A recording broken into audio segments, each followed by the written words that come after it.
And she didn't condemn, but she didn't do everything everybody else did. She walked with Jesus, a beautiful young lady. Through the course of that high school time that we were in high school together, I would take occasions to make fun of her for that, partly because I realized that the things going on in my heart weren't very good, and whenever I was around her, it just made me feel bad about myself. So I figured maybe what I would do is kind of bring her down to the level that I was at. And I could do that with my words and cause hurt and cause pain and cause tears. And I did. Ashamedly, I say to you, I did. I caused a lot of tears in this young lady's life. We got to college, and I was doing whatever I wanted to do, however I wanted to do it when I got to college. Wasn't giving a thought to God, wasn't giving a thought to people, was just kind of living my life, doing what I wanted to do, was selfish and arrogant and mean-spirited. And this young lady, she kept walking with Jesus, and I would see her occasionally in the summer times when I would come home, and she would still talk to me about Christ, and I would still mock her and make her cry.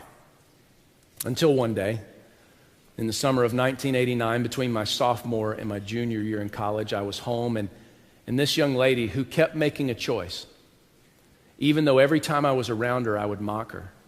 And even though every time I was around her, I would bring her to tears sometimes because I would just lay into her about how stupid and silly and goofy and foolish she was for walking with Jesus.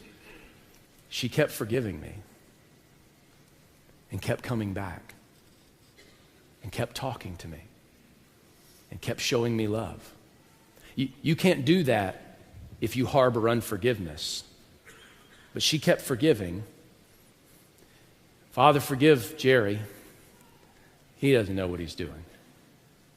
He has no idea what he's doing. And there came a point where she had my full and undivided attention because I saw forgiveness eating away at the evil in my own heart.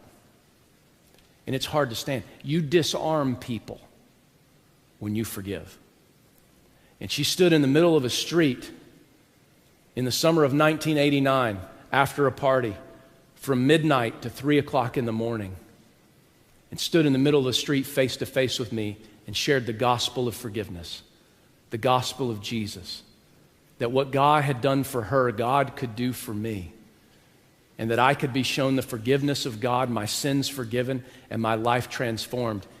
And on that street in the summer of 1989, I gave everything to Jesus. And here's why. Because Jesus used a young lady who was willing to forgive. Forgiveness is a powerful, powerful weapon in the arsenal of good that can transform the world that we live in. So why should you pray this?